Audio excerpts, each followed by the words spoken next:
My brother went missing 30 years ago, but I just found him in my basement. On the night my older brother David went missing, I remember my parents weren't home that night for whatever reason, but back in the 80s it was considered okay to leave your kids home alone. Me and my brother were both sitting on the floor in the living room, listening to the radio broadcast. My brother asked me to fill him a glass of Hawaiian punch. After I went to the kitchen and poured him a glass, he had completely vanished from the living room. I remember that exact moment as clear as day. I thought he was playing a trick on me. I played along, but when I searched every room in that damn house, not a hair was out of place. He couldn't have gone outside because I was by the front door the whole time, and the windows were sealed shut since by the previous owner. The basement door in the living room was wide open. The only place he could have gone. When I left to fill up his drink, it was shut. I was horrified of the basement as a kid because there's no electricity down there and it literally looked like a dungeon. I yelled his name from the top of the stairs countless times, but he never answered. Even though I was 11, that basement still scared me. I remember that night, sobbing uncontrollably, and when my parents finally pulled into the driveway the next morning, I was still in tears when I told them about David. Mom and Dad checked the whole house. I then told Dad about how the basement door was wide open and when he walked down into the basement. I remember sitting on the couch next to the basement door, hoping my dad would walk back up with David, but when Dad walked up those stairs, his face had gone completely pale. In his hands were my brother's clothes from the night before. I can't describe how horrified I was. He dropped them onto the ground and walked upstairs to where Mom was. I then got on the ground and crawled toward the clothes. Exactly what my brother was wearing before he disappeared. I sorted through them. Everything he wore that night, shirt, pants, underwear, socks. Everything stripped from him. I could hear my parents' voices from upstairs. My mother then came sprinting down the stairs and got on the phone with the police. My dad ran outside and into the field. When the police finally arrived, the entire police team thought he must have gone outside and got lost in the nearby forest, but I knew for a fact he was in that house. The police officers spent weeks searching the woods and fields near our house.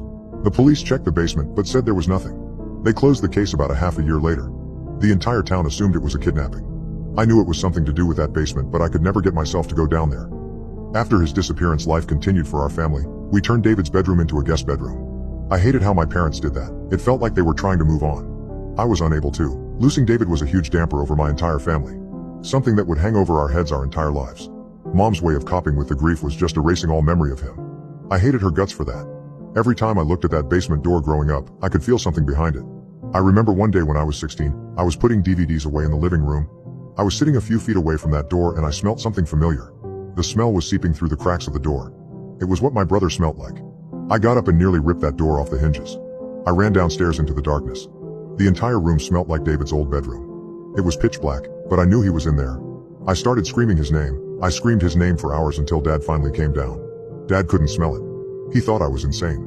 I remember I couldn't talk for weeks after that. Nowadays, the 30-year anniversary of David's disappearance is rolling around. I can say it's been a long 30 years without him. I'm now living alone an hour or so away from my childhood town. I had to get out of there as soon as possible. When I turned 18, I started looking toward apartments in town, and by my 20th birthday I was out the door. My parents continued to live in that house. My mom developed stage 3 breast cancer about 3 years ago and was forced into a group home closer to the hospital. My father was given the option to move with her and sell the home, but he decided to stay there and continue farming. My mother and father had a tough relationship ever since I left the house, so Dad didn't mind the quiet. Later on, my dad fell off his tractor and broke his knee, and is now unable to walk without a cane. He then moved in with Mom, then sold me the land for free and insisted that I moved back into that house. I wanted nothing to do with that house. I had to pay taxes for that house on top of my own taxes.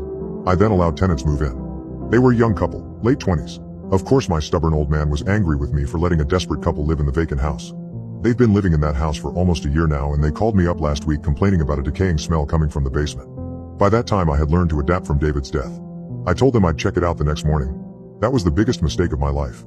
I woke up early the next morning and drove to the house. It felt odd driving back there. Those fields, it all felt so familiar.